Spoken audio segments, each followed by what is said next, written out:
तो लीजिए सुनिए मुमताज मुफ्ती जी की कहानी माथे का तिल। मैं आ गया भाभी, सईद ने कमरे में प्रवेश करते हुए कहा। सलाम वालेकुम। तबीयत तो अच्छी है ना? ओ तुम हो सईद, भाभी ने नजरें उठाकर कहा। कैसे आए हो?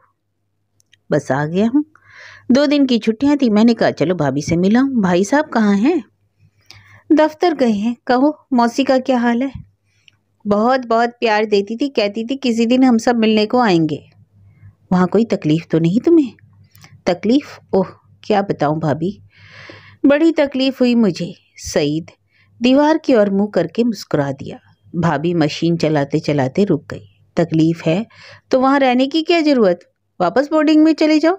मैं तो पहले ही कहती थी कि उनके घर में इतने लोग हैं और इतना सा मकान, फिर तुम्हारा आखिरी साल हुआ, तुम्हें तो एक अलग कमरा चाहिए। अजीब मुसीबत है, सईद ने मुंह फुलाकर कहा और एक ठंडा सांस लिया। अरे आखिर हुआ क्या, मैं भी तो सुनूं। नहीं तुम खफा होगी, तुम कहो तो। वचन दो कि तुम नाराज नहीं होगी। ठीक है अब बताओ।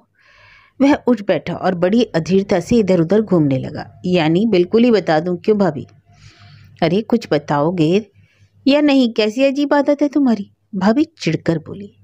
अरे कह तो रहा हूं, तुम खामखा नाराज होती हो। मुझ जैसे आज्ञाकारी से नाराज होना अच्छा है भाभी। बात यह है, यानी कि मुझे अपनी होने वाली बीवी मिल गई। क्या कहा? कौन मिल गई? मेरी बीवी, यानी मुझ पर शासन करने वाली। बस तुम्हें तो हर घड़ी मजाक सोचता है। भाभी मुस्कुराते हुए बोली। ईमान से भाभी, मजाक नहीं, तुम्हारी कसम। कौन है? तस्लीम, सईद ने झुककर सलाम करते हुए कहा। कौन तस्लीम? मौसी की लड़की? पर यह भी नहीं जानते हो कि मौसी ने सुन लिया तो जूते मार मार कर घर से निकाल देगी। तभी तो कहता हूँ अजीब मुसीबत है। पर वह तो अभी बच्ची है, जब मैंने उसे देखा था बिल्कुल छोटी सी थी। अब तो वह बहुत बड़ी हो गई, बस तुम्हारे ही जितना कद होगा। जब मैं नया नया वहां गया तो एक अजीब घटना घटी। पहले पहले तो मैं साधारणतः बैठक में ही बैठा रहता था। हाँ, छोटा मानी और जाजी अक्सर मेरे पास आ जाया करते थे। मानी तो 2 दिन में ही मेरा दोस्त बन गया, बड़ा तेज लड़का है वह। दूसरे दिन मौसी आ गई, कहने लगी चलो बेटा अंदर चलो ना, तुम तो बैठक ही के होके रहे, तुम्हारा अपना घर है, तुमसे क्या पर्दा करेगा कोई। उस दिन तो मैं 5-4 मिनट अंदर बैठा बाहर आ गया, लेकिन अगले दिन मौसी ने फिर मुझे बुला भेजा। कीचू, मानी और जाजी भी आ गए, मौसी भी बैठी रही। बड़ी बातें हुई उस दिन। फिर जब मैं बैठक की ओर जा रहा था तो वह मेज के पास खड़ी बाल बना रही थी, बिल्कुल इसी तरह, जरा सी बाईं ओर को झुकी हुई, ऐसे ही लंबे भूरे बाल, तुम्हारे जैसे। परमात्मा की सौगंध, मैं तो चकित रह गया। मैं समझा शायद भाभी आ गई है, और जैसी मेरी आदत है मैंने निकट पलट कर देखा तो खड़े का खड़ा रह गया। वह तो कुशल हुई कि उस समय कमरे में कोई नहीं था, नहीं तो बहुत बुरी गत होती। और भाभी, भाभी आश्चर्य है कि उसकी शक्ल बिल्कुल ही तुम्हारे जैसी है, ऐसा ही चौड़ा माथा, और यानी बिल्कुल ही तुम्हारे जैसी। बस इतना अंतर है कि तुम्हारे माथे पर काला तिल है, उसके माथे पर नहीं। बाकी हूँ बहू तुम ही हो। बड़ी गप्पे हाँकनी आती है तुम्हें। छोड़ो अब ये कहानियां और जाकर नहा लो। मालूम होता है कि सफर की थकान ने तुम्हारा दिमाग ठिकाने नहीं रहा। ओ भाभी, तुम तो बस मेरी हर बात को मजाक समझती हो। भाभी चुपचाप मशीन चलाती रही। अब तो मेरी बस एक ही अभिलाषा है भाभी, दुनिया में एक तुम ही हो जिसके लिए मेरे दिल में सम्मान है, और एक वह है जिससे मुझे वह है। केवल यह अभिलाषा है कि तुम, मैं और वे इकट्ठे रहें। तुम और वह तो हुए ना, मेरा नाम खामखा क्यों? भाभी मुस्कुराते हुए बोली। तुम बड़ी वह हो भाभी जो मुझे सताती रहती हो। देखो ना, तुम्हें छोड़कर मेरा कौन है? अम्मा तो मैंने देखी नहीं, छोटा सा तो था उन दिनों। बस तुम ही तो हो तुम, और है ही कौन। मुझे याद है कि जब तुम नई नई आई थी और मुझे गोद में बिठाकर सिर पर हाथ फेरा था, फिर प्राय रात को जब तुम मुझ पर झुक कर लिहाफ डालने के लिए आती थी तो मेरी आंख खुल जाया करती थी। आंख खोलता था, तुम्हारा बड़ा सा चेहरा और चौड़ा सा माथा, और उसके बीच में काला सा तिल दिखाई देता। वह नक्शा अब भी मेरी आंखों में घूमता है, जैसे दिल पर खुद गया हो। क्यों भाभी, याद है ना वे दिन तुम्हें? हाँ हाँ याद है, उन दिनों तुम इतने से थे, लेकिन अब तो एकदम बड़े हो गए हो। पर तुम्हारे लिए तो इतना सही हूँ, शैतान भी हो गए हो। या क्या नई बात है, बच्चे तो होते ही शैतान है, क्यों भाभी, है ना? अच्छा छोड़ो उन दिनों को, जाओ जाकर नहा लो। देखो जब से आए हो तनिक सा भी काम नहीं करने दिया तुमने। अच्छा भाभी, जैसे तुम कहो। सईद ने भाभी को एक फौजी सलाम किया और फिर साथ के कमरे में जाकर कपड़े बदलने लगा। कपड़े बदल कर वह वहीं से चीखने लगा, एक बात याद आ गई, सुनाओ भाभी, बड़े मजे की बात है। क्या है? भाभी ने मशीन चलाते हुए कोई विशेष ध्यान दिए बिना कहा। सईद दरवाजे की चौखट पर आ बैठा। एक दिन मेरी तबीयत खराब थी, इसलिए मैं चादर लपेटकर बरामदे में सो गया। शायद उसने समझा कि मौसा जी पड़े हैं, शायद मौसी ने कुछ कहने को भेजा हो। बस जी वह आई, झुककर मेरे चेहरे से चादर हटाई, मेरी आंख खुल गई। उसका बड़ा सा चेहरा अपने ऊपर झुका हुआ देखकर एकदम मेरे मुंह से निकला, क्यों भाभी? और मैं उठकर बैठ गया। इस बात पर बड़ा मजा रहा। उसका मुंह लाल हो गया और वह भागी। उधर मौसी ने सुना तो हंस हंस कर लोटपुट हो गई। अंदर मानी चीखने लगा, अम्मा देखो तो बहन जी को क्या हुआ है। अलमारी में मुंह डालकर आप ही आप हंस रही है। जरूर मेरा गैन छुपा लिया होगा इसने। कीचू भागी भागी मेरे पास आई, एक विलक्षण ढंग से गाती हुई, फिर हाथ फैलाकर घूमने लगी। बहुत बुरी हुई भाईजान से। मौसी तो हंसी के मारे मुंह में पल्लू ठूस रही थी। सचमुच बड़ी बुरी बात हुई हमसे उस दिन। अच्छा बातें ही बनाते रहोगे या नहाओगे भी? भाभी अपने माथे पर एक ना घूरने वाली त्योरी चढ़ाकर बोली। अच्छा तो लो चले जाते हैं हम। और वह गैर के पांव पड़ गया बेखुदी ए नियाज में, गुनगुनाता हुआ नहाने चला गया। भाभी काम करते हुए आप ही आप कहने लगी, मैं कहती हूँ तस्लीम की तो सगाई भी हो चुकी, ना जाने कहाँ मैंने सुना था। और उसने जोर से सईद को आवाज दी, सईद, मुझसे कुछ कहा? सईद ने स्नानालय से ही शोर मचाया, कह रही हूँ कि तस्लीम की तो मंगनी भी हो चुकी है। सच? नहीं मुझे बना रही हो भाभी? सईद ने घबरा कर पूछा। धर्म से सच कहती हूँ, जाने किसने बताया था मुझे? हाँ तुम्हारे भाई साहब ही कह रहे थे जब वे बम्बई से आए थे। उन दिनों मौसी मौसा जी बम्बई में काम करते थे ना, और तुम्हारे भाई उन्हीं के यहाँ रहते थे। अच्छा मुझे तो मालूम नहीं, मुझसे तो उन्होंने ये बात नहीं की। शायद फिर बात ना बनी हो, हमने भी तो उड़ती उड़ती ही सुनी थी। मैं जानता हूँ, सईद हंसते हुए कहने लगा, तुम बड़ी वह हो भाभी, बड़े उद्दंड हो गए हो तुम। आ जाए तुम्हारे भाई, उनसे कहकर पिटवाऊंगी। ओह वे अवश्य मानेंगे तुम्हारी बात, उन्हें बताऊंगी ना। उसने मुस्कुराते हुए कहा कि छोटे मियाँ लाहौर में एक अपनी वह बनाकर आए हैं। परमात्मा के लिए यह न कहना, उनसे बड़ी अच्छी है भाभी हमारी। सईद नहाते हुए भाभी की मिन्नतें कर रहा था और वह चुपचाप बैठी मुस्कुराती रही। नहाकर वह सीधा भाभी के पास आया। बड़ी अच्छी भाभी हमारी, जरा रौब घाटती हैं, पर वैसे अच्छी बड़ी हैं। ओह तो मैं जरूर कहूँगी उनसे। भाभी ने भी मुंह फुलाकर कहा, नहीं परमात्मा के लिए। सईद हाथ जोड़कर खड़ा हो गया। वह हंस पड़ी, यह लड़का तो अपने आप से भी जाता रहा, यही तो मुसीबत है। सईद ने सिर पर हाथ फेरते हुए कहा, लेकिन सईद उसे पता है या केवल तुम ही मजनू हो रहे हो? तुम्हें क्या पता भाभी कि उसे क्या मालूम है, बस ना पूछो। वह उठकर बेचैनी से इधर उधर टहलने लगा। अरे मैं भी तो सुनूं, भाभी मशीन चलाते हुए बोली। अच्छा सुनो, कल ही की बात है, उसने भाभी के सामने बैठते हुए कहा। मेरे जी में आई कोई शरारत कहूँ। वह बाहर धूप में बैठी पढ़ रही थी। जाजी और मानी भी पास बैठे थे। कीचू कुछ बुन रही थी और मौसी अंदर बरामदे में तख्त पुष्प पर बैठी नमाज पढ़ रही थी। मैंने तवे की स्याही उंगली पर लगाई और उसके पास जाकर खड़ा हुआ। यह तुम्हारे माथे पर क्या लगा है? मैंने कहा, और इससे पहले कि वह कुछ कहती, मैंने उसे पहुंचने के बहाने उसके माथे के बीच में उंगली से काला टीका लगा दिया। यह देखकर मानी चिल्लाए, बहन जी हिंदू, बहन जी हिंदू। कीचू और जाजी हंसने लगे। बाहर आकर मैं दरवाजे से देखता हूँ कि मौसी ने नमाज से निपटकर उसकी तरफ देखा और मुस्कुराने लगी, और फिर मानी को डांटकर बोली, क्या शोर मचाया तुमने? अम्मा देखो ना वह बहन जी के माथे पर। क्या है माथे पर? कुछ भी तो नहीं है, बेकार में। फिर शाम को जो मैं अंदर गया तो वह बैठी रोटियां पका रही थी। उसने मेरी तरफ देखा और मुस्कुराकर आंखें नीचे कर ली। माथे पर वह काला टीका ज्यों का त्यों लगा था। उसने नीची नजरों से घूरकर देखा और वह मानी की तरफ देखने लगी, फिर आंखें झुकाकर यूं ही बैठ गई। टीका साफ दिखाई दे रहा था। उस रोज वह सारा दिन वैसे ही टीका लगाए फिरती रही। सारे घर वाले उस पर हंसते रहे, लेकिन इसने टीका ना मिटाया। कैसे मिटाती? मेरे हाथ का लगा हुआ टीका था। अब बोलो भाभी, मिजाज कैसे है? अरे रहने दे ये गप्पे, जानती हूँ तेरी बातें। अच्छा तो और सुनो, सईद ने भाभी की बात अनसुनी करके कहा। एक दिन मानी भागता हुआ आया और कहने लगा, भाईजान बहन जी चूड़ियाँ पहन रही हैं, चूड़ियाँ। मैंने वैसे ही मजाक से मुंह बना दिया, चूड़ियाँ? ऐ थू, मैंने कहा। चूड़ियाँ तो गांव की लड़कियां पहनती हैं। मेरा ख्याल है उसने मेरी बात सुन ली, क्योंकि अगले दिन मैंने उसकी कलाइयाँ देखी, खाली थी। देखकर मुझे दुख हुआ। मैंने सोचा जाने किस चाव से चूड़ियाँ पहनी होंगी। मुझे अपनी मूर्खता पर बहुत क्रोध आया। मैंने कीचू को संबोधित करके कहा, कीचू तुम चूड़ियाँ क्यों नहीं पहनती? देखो तो हाथ कैसे खाली खाली से हैं। कल आई तो थी चूड़ियों वाली, वह बोली बहन जी ने पहनी थी, फिर बहाने बहाने अपनी कलाइयाँ छुपा ली। फिर मैंने कीचू से कहा, बहन जी को पसंद ना आई, उतार दी। ओह ये बात है, मैं तुम्हें ला दूँ चूड़ियाँ? चूड़ियाँ खरीदने में तो मेरा कोई मुकाबला ही नहीं कर सकता। ऐसी लाकर दूंगा कि बैठी अपने हाथों को देखती रहोगी। घर में जब किसी को मंगवानी होती है तो मुझसे ही कहा करते हैं, बस अपने नाप की चूड़ी दे दो, फिर देखना। अगले दिन जब मैं और मानी बैठक में बातें कर रहे थे तो मानी चिल्लाने लगा, यह देखो भाईजान। उसने मुझे एक चूड़ी दिखाकर कहा, यह क्या तुम्हारी चूड़ी है? अच्छा भाभी, बोला वह किसकी चूड़ी थी? मैं क्या जानूं, भाभी ने काम करते हुए कहा। तभी तो बता रहा हूं तुम्हें। यानी कोई वह चूड़ी चुपके से वहां रख गया ताकि मैं उस नाप की चूड़ी ला दूं। क्यों भाभी, समझी अब? शायद वह कीचू की हो, भाभी ने कहा। ओह।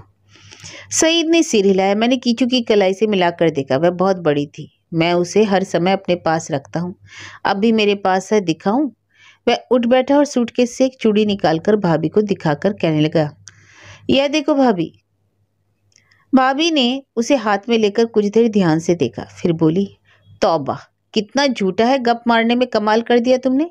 अरे यह वह चूड़ी है जो पिछले महीने मैंने तुम्हें दी थी। इस नाप की चूड़ियां लेते आना। देखो तो बिल्कुल वही है। तस्लीम को तो ढीली होगी है, मेरे और उसके हाथ में बहुत अंतर है। कब दी थी मुझे तुमने? वह चकित होकर कहने लगा, याद नहीं, जब तुम 10 दिन की छुट्टियों में आए थे पिछले महीने? हाँ, बल्कि तुम्हारे भाई ने आप ही कहा था लाहौर से चूड़ियां मंगवा लो, याद आया? ओह, सईद ने दांतों तले जबान दे दी। लेकिन भाभी, फिर यह मेरी मेज पर कैसे पहुंच गई? किसी बच्चे ने संदूक से निकाल कर वहां रख दी होगी। लाहौल विला कुवत, मैं भी कितना मूर्ख हूँ, आज पता चला तुम्हें? भाभी ने मुस्कुराते हुए कहा। और भाभी, मैं इसे छिपा छिपा कर रखता था कि कोई देख ना ले। बस रहने दो गप्पे। परमात्मा की सौगंध सच कहता हूँ, एक दिन की बात है कि नहीं, मैं नहीं सुनती। भाभी ने मुस्कुराकर कानों में उंगलियां दे दी। परमात्मा की सौगंध, आज तो बुरी हुई हमसे। यह कहकर वह उठ बैठा और साथ के कमरे में जाकर सूटकेस में से अपने कपड़े निकालने लगा। कागजों में से उसने 2 तस्वीरें निकाली और भाभी के पास आकर कहने लगा, यह देखो भाभी, मेरे पास उसकी तस्वीर भी है। सच? भाभी बोली, देखूं तो। ओ, बहुत बड़ी हो गई। भाभी ने तस्वीर की ओर देखते हुए कहा, तुम तो कहते थे, जाने क्या कहते थे। देखो तो, उसकी तो अपनी ही शक्ल है, लेकिन उसके माथे पर यह तिल कैसा है? भाभी ध्यान से तस्वीर देखते हुए कहने लगी, नहीं, उसके माथे पर तो तिल नहीं है। सईद बोला, तो यह काला सा क्या है? भाभी ने उसे तस्वीर दिखाते हुए पूछा, जाने कैसे लग गया ये, मुझे तो मालूम नहीं। शायद किसी ने लगा दिया हो। आखिर लगाने ही से तो लगा होगा ना, अपने आप तो नहीं आ गया। और तुम इसे छुपा छुपा कर रखते होंगे, फिर भला कोई और कैसे लगाएगा? तुम्हारी सौगंध भाभी, बड़ी सावधानी से रखता हूँ इसे। रोज सिरहाने रखकर सोता हूँ, फिर सुबह सवेरे ही उठकर देखता हूँ। अच्छा, तो अब छोड़ो इन बातों को और इसके माथे पर से यह बिंदु खुरच दो। किसी ने देख लिया तो क्या कहेगा? अभी खुरच देता हूँ भाभी। हाँ, अभी मेरे सामने, नहीं तो भूल जाओगे, और यदि भूल गए तो मैं नाराज हो जाऊंगी। अच्छा भाभी, तुम इतनी सी बात पर नाराज हो जाती हो? भाभी सईद के हाथ में से एक और तस्वीर लेकर देखने लगी। और यह दूसरी तस्वीर किसकी है? यह है हमारी भाभी की तस्वीर। कौन सी? वही जो पिछले साल भाईजान ने खिंचवाई थी। लेकिन यह तुम्हारे पास कैसे जा पहुंची? ओ, मैं भी सोचती थी कि संदूक में 3 कॉपियां रखी थी, लेकिन अब वहां सिर्फ 2 पड़ी हैं। यानी तुमने संदूक में से चुरा ली? कैसे ना चुराता, इसके बिना जीवन अधूरा रह जाता ना। बस एक तुम हो भाभी, जिसके लिए मेरे दिल में असीम श्रद्धा है। बस तुम, मैं और यह। उसने तस्लीम की तस्वीर की तरफ इशारा करके कहा, यह तुम्हारी बहुरानी, तीनों इकट्ठे हों तो मेरे लिए स्वर्ग हो जाए। अच्छा छोड़ो इन गप्पों को और तस्लीम के माथे का तिल खुरच दो। सुना तुमने? यह लो, अभी जाता हूँ, उसने एक फौजी सलाम करते हुए कहा और साथ के कमरे में जाकर चाकू ढूंढने लगा। शाम को जब सईद बाहर घूमने गया हुआ था तो उसके भाई हमीद दफ्तर से वापस आए। मियाँ बीबी देर तक बैठे बातें करते रहे। बातों ही बातों में तबस्सुम ने सईद की बात छेड़ दी। कहने लगी, अल्लाह रखे, सईद अब जवान हो गया है, आपको इसकी भी चिंता है कि नहीं? अब भी अगर आप इसकी शादी की चिंता न करेंगे तो कब करेंगे? अरे इसे बीए तो कर लेने दो, हमीद ने लापरवाही से कहा। आखिर आपकी नज़र में कोई लड़की है भी कि नहीं? तुम तो पगली हो बस। हमीद मुस्कुराने लगा। आजकल वह समय नहीं रहा जिसे जी चाहा लड़के के सिर मढ़ दिया। तबस्सुम सुनी अनसुनी करते हुए बोली, मौसी की लड़की तस्लीम के बारे में आपका क्या विचार है? तुमसे तो बस हद है, मुझसे क्या पूछती हो? कोई मेरा ब्याह करना है? तुम लड़के से पूछो, हम तो बस यही चाहते हैं कि कोई प्रतिष्ठित घराना हो और बस। तभी तो कह रही हूँ, मौसी का घर तो आप जानते ही हैं, आप और लड़का भी राजी है, बल्कि बातों ही बातों में उसने स्वयं मुझे जताया। बस तो फिर पूछने का क्या मतलब? लेकिन हाँ, तुम्हारी मौसी का क्या ख्याल है इस बारे में? तभी तो कह रही हूँ, अगर आप आज्ञा दे तो एक दिन के लिए लाहौर चली जाऊं और मौसी से बात करूं। वैसे भी उनसे मिले 6 साल हो गए, मेरी शादी पर आए थे वे, उसके बाद तो मिलना ही नहीं हुआ। जब सईद ने सुना कि भाभी उसके साथ एक दिन के लिए लाहौर जा रही है तो खुशी से नाचने लगा। ओ भाभी, मेरी तो ईद ही हो जाएगी, हम तीनों एक ही जगह होंगे, तुम, मैं और वह। मौसी और तबस्सुम बड़े तपाक से मिली। माँ नहीं तो तबस्सुम के गले का हार हो गया। कीचू भी दिन भर बहन जी करती फिरी। तस्लीम भी आंखों ही आंखों में मुस्कुराती रही, चूंकि सईद भी पास ही बैठा था। रात को जब मौसी और तबस्सुम अकेली बैठी थी तो तबस्सुम ने सईद की बात छेड़ दी। कहने लगी, मौसी जी, तस्लीम के बारे में भी सोचा है? अल्लाह रखे, अब तो जवान हो गई। हाँ, मैंने कई बार तुम्हारे मौसा जी से कहा है, पर तुम तो जानती हो बेटी, उनका अपना ही स्वभाव है। कहते हैं लड़की सयानी हो जाए तो देखा जाएगा। उनका ख्याल है कि लड़की से पूछे बिना यह काम नहीं करना चाहिए। मुझे तो उनकी यह बात अच्छी नहीं लगती। तुम ही बताओ बेटी, भला माँ बाप लड़की से ऐसी बात पूछते अच्छे लगते हैं? तौबा तौबा, हमारे समय में तो यह बात बहुत बुरी समझी जाती थी। हम तो हुए ना पुराने जमाने की बेटी, लेकिन वह तो मेरी बात सुनते ही नहीं। इस बारे में मैं एक बात कहूँ मौसी, अगर बुरा ना मानो तो? एलो, मैं क्यों बुरा मानने लगी? तुमसे बढ़कर मुझे कौन प्यारी होगी बेटी? तबस्सुम छेप कर बोली, मेरा मतलब है सईद। सईद परमात्मा की कृपा से जवान है, इस साल बीए कर लेगा, बड़ा अच्छा लड़का है। अगर आपकी क्या राय? तो बेटी वह तो अपना ही लड़का हुआ, मुझे तो बड़ी खुशी होगी। मैं आज तुम्हारे मौसा जी से बात करूंगी। मेरा ख्याल है उन्हें इस बात में कोई आपत्ति नहीं होगी। अपनी लड़की अपने घर में ही रहे तो अच्छा ही होता है, क्यों है ना बेटी? अगले दिन मौसी हंसते हुए कहने लगी, मैंने कहा था ना, उन्हें तनिक भी आपत्ति नहीं होगी। कहने लगे कि यह तो बड़े आनंद की बात है। हाँ, अगर तस्लीम बुरा ना मानना बेटी, आजकल की प्रथा जो ही। अब मुसीबत यह है कि तस्लीम से मैं बात कर नहीं सकती, मुझसे तो ना हो सकेगा। मैं स्वयं पूछ लूंगी मौसी जी, आप निश्चिंत रहिए, तबस्सुम ने हंसते हुए कहा। दोपहर के समय बहाने बहाने तबस्सुम तस्लीम को बैठक में ले गई, लेकिन सोच रही थी कैसे बात करे। उसकी समझ में ना आता था कि क्या कहे। कुछ एक मिनट तो वह इधर उधर की बातें करती रही, फिर उसकी नज़र सईद के बिस्तर पर जा पड़ी। बिस्तर लगा हुआ था और तकिए के नीचे से तस्वीर का एक कोना दिखाई दे रहा था। अचानक उसे बात याद आ गई। धर्म से भाभी, मैं उसकी तस्वीर बड़ी सावधानी से रखता हूँ, रोज सिराने रखकर सोता हूँ, सवेरे उठकर देखता हूँ। वह मुस्कुरा पड़ी और कहने लगी, तस्लीम मेरा एक काम करोगी? बड़ी मुश्किल आन पड़ी है, तुम्हारी कोई सहेली है, जाने क्या नाम है उसका? सईद को उससे बड़ा प्रेम है और बहुत अधिक। उसने मुस्कुराहट दबाते हुए कहा, हमारा इरादा है कि अब सईद की शादी कर दें, लेकिन मेरा ख्याल है कि उस लड़की के माँ बाप से बात करने से पहले लड़की का मन टटोल लें। अगर उसे स्वीकार हो तो संबंध के लिए बातचीत करें। क्यों तस्लीम, है ना ठीक? तस्लीम का चेहरा पीला पड़ गया। तबस्सुम मुस्कुराकर बोली, तुम अगर बातों ही बातों पूछ लो तो मेरे दिल से चिंता जाती रहेगी। मुझे क्या मालूम कौन है वह? तस्लीम ने बड़ी कठिनाई से कहा। मैं बताती हूँ तुम्हें, तबस्सुम ने हंसते हुए उत्तर दिया। देखो ना, सईद को उस लड़की से इतना प्यार है कि रोज उसकी तस्वीर सिरहाने रखकर सोता है और सुबह सुबह सबसे पहले उसे उठकर देखता है। यह देखो, अब भी तकिए के नीचे पड़ी है, आज शायद वह इसे उठाना भूल गया। यह देखो। तबस्सुम ने तकिए के नीचे से तस्वीर निकालकर तस्लीम को दिखाते हुए कहा। तबस्सुम की नज़र तस्वीर पर पड़ी और उसके मुंह से एक चीख निकल गई, रंग उड़ गया, क्योंकि उसके हाथ में उसकी अपनी ही तस्वीर थी और माथे का तिल चाकू से खुरचा हुआ था। तस्लीम खिलखिलाकर हंस पड़ी। मुझसे मजाक करती हो बहन जी? मजाक?